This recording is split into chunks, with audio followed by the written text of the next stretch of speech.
পুরাণে গণেশ। পুরাণে গণেশ সংক্রান্ত অনেক কাহিনীর উল্লেখ পাওয়া যায়। গণেশের মাথা হাতির মতো হওয়ায় তাকে সহজেই চিহ্নিত করা যায়। তাকে কার্যারম্ভ ও বিঘ্ন অপসারণকারী দেবতা হিসাবে পূজা করা হয়। গণেশ শিল্প ও বিজ্ঞানের পৃষ্ঠপোষক এবং জ্ঞান ও বুদ্ধির দেবতা।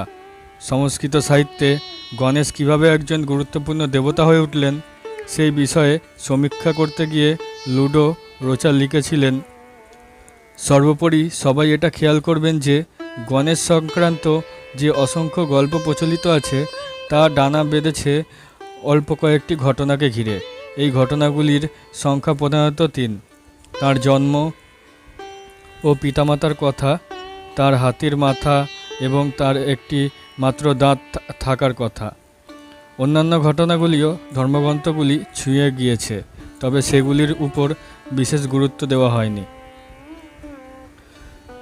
গণেশ সংক্রান্ত পৌরাণিক কাহিনীগুলি পাওয়া যায় খ্রিস্টীয় 600 অব্দের পরে লেখা আধুনিক পুরাণ গ্রন্থগুলিতে।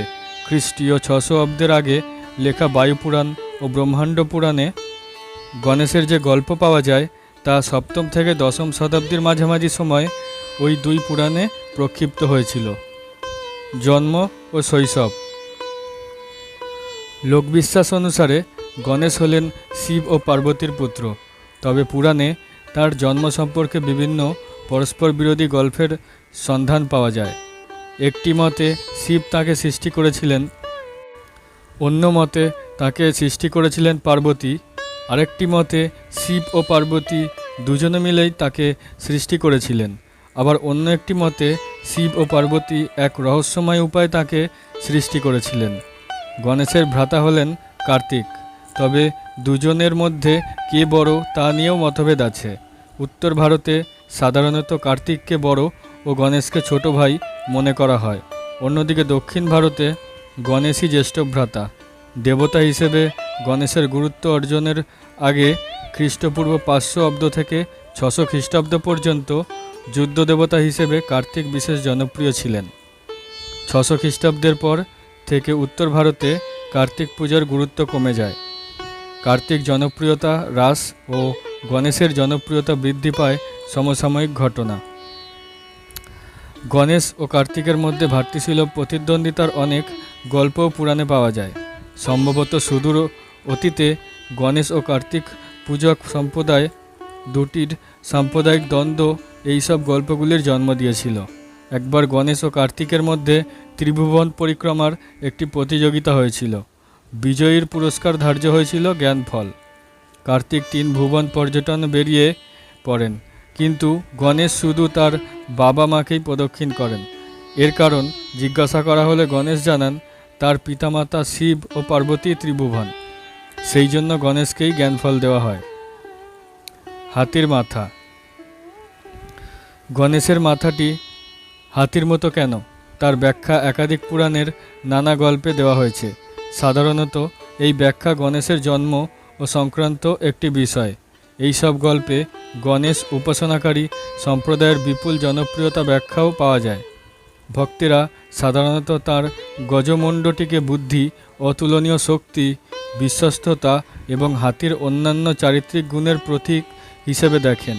তার বিশাল কান দুটি জ্ঞান ও সাহায্য প্রার্থীর প্রার্থনা শ্রবণের ক্ষমতার প্রতীক। শিব কর্তৃক শিরচ্ছেদ। সবচেয়ে জনপ্রিয় গল্পটি সম্ভবত শিব পুরাণ থেকে গৃহীত হয়েছে। একদিন দেবী পার্বতী কৈলাসে স্নান করছিলেন। স্নানাগারের বাইরে তিনি নন্দীকে দাঁড় করিয়ে রেখেছিলেন, যাতে তার স্নানের সময় কেউ ভিতরে ঢুকতে না পারে। এই সময় শিব এসে ভিতরে প্রবেশ করতে চান। নন্দী শিবের বাহন, তাই প্রভুকে তিনি বাধা দিতে পারলেন না। পার্বতী রেগে গেলেন। তিনি ভাবলেন নন্দী যেমন শিবের অনুগত, তেমনি তার অনুগত কোনো গণ নেই। তাই তিনি তার প্রসাধনের হলুদ মাখা কিছুটা নিয়ে গণেশকে সৃষ্টি করলেন এবং গণেশকে নিজের অনুগত পুত্ররূপে ঘোষণা করলেন।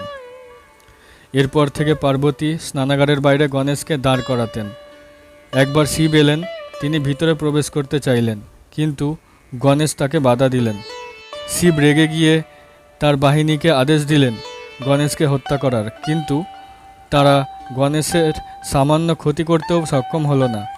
এতে শিব অবাক হলেন।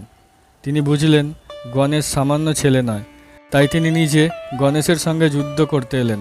শিব গণেশের মুণ্ডটি কেটে তাকে হত্যা করলেন। একথা জানতে পেরে পার্বতীও রেগে সমগ্র সৃষ্টি ধ্বংস করে ফেলতে উদ্যোগী হলেন। তখন সৃষ্টিকর্তা ব্রহ্মা তাঁর কাছে ক্ষমা ভিক্ষা করলেন। পার্বতী দুটি শর্ত দিলেন। প্রথমত, গণেশের প্রাণ ফিরিয়ে দিতে হবে এবং সকল দেবতার পূজার আগে তার পূজার বিধি প্রবর্তন করতে হবে। এই সময় শিবেরও রাগ পড়ে গিয়েছিল। তিনি পার্বতীর শর্ত মেনে নিলেন। তিনি ব্রহ্মাকে উত্তর দিকে পাঠিয়ে বললেন, যে প্রাণীটিকে প্রথমে দেখতে পাওয়া যাবে তারই মাথাটি কেটে আনবে। কিছুক্ষণ পরে ব্রহ্মা এক শক্তিশালী হাতির মাথা নিয়ে ফিরে এলেন। শিব সেই মাথাটি গণেশের দেহে স্থাপন করলেন। তারপর তার মধ্যে প্রাণের পুনঃ প্রতিষ্ঠা করা হলো। শিব গণেশকে নিজ পুত্র ঘোষণা করলেন এবং সকল দেবতার পূজার আগে তার পূজার ব্যবস্থা করে দিলেন। সেই সঙ্গে তাকে সকল গণের অধিপতি নিযুক্ত করা হলো। শিব ও গজাসুর। গণেশের উৎপত্তি ও তার হাতির মাথা নিয়ে আরেকটি গল্প প্রচলিত আছে। পুরাকালে হাতির বৈশিষ্ট্য সম্পন্ন এক অসুরের অস্তিত্ব ছিল। তার নাম ছিল গজাসুর। সে একবার প্রচণ্ড তপস্যা করেছিল। শিব তার তপস্যায় তুষ্ট হয়ে তাকে মনোমতো বর দিতে ইচ্ছা করেন। অসুর চাইল তার শরীর থেকে যেন সবসময় আগুন বেরিয়ে আসতে থাকে, যাতে কেউ তার কাছে ঘেঁষতে সাহস না পায়। শিব তাকে সেই বর দেন, কিন্তু গজাসুর তার তপস্যা চালিয়ে গেল। শিব আরেকবার তার সামনে এসে তাকে বর দিতে চাইলেন। অসুর বলল, আমি চাই আপনি আমার পাকস্থলীতে বাস করুন। অল্পে তুষ্ট শিব গজাসুরকে মনোমতো বর দিয়ে দেন, কিন্তু এই বর অন্য সমস্যার সৃষ্টি করে। পার্বতী তাকে খুঁজতে বের হন। শেষে তিনি নিজের ভাই বিষ্ণুর সাহায্যে শিবকে খুঁজে পান। বিষ্ণু তখন শিবের বাহন নন্দীকে এক নৃত্যকারী ষাঁড় বানিয়ে নিজে বাঁশিওয়ালার ছন্দবেশ নেন। এরপর উভয় আসেন গজাসুরের কাছে বাঁশি বাজাতে। বিষ্ণুর বাঁশি শুনে গজাসুর খুশি হয়ে তাকে কিছু দিতে চাইল। বিষ্ণু বললেন, তার গজাসুরের পাকস্থলীতে বন্দি শিবের মুক্তি চাই। সে বিষ্ণুকে চিনতে পেরে তার পায়ে লুটিয়ে পড়ল। শিব মুক্তি পেলেন। তখন গজাসুর শেষ বরটি চাইল। সে বলল, আমি চাই আমি মরে যাবার পরও যেন লোকে আমার মাথাটিকে পূজা করে। শিব তখন নিজের পুত্রকে সেখানে এনে গজাসুরের সঙ্গে নিজ পুত্রের মুণ্ডবদল করালেন।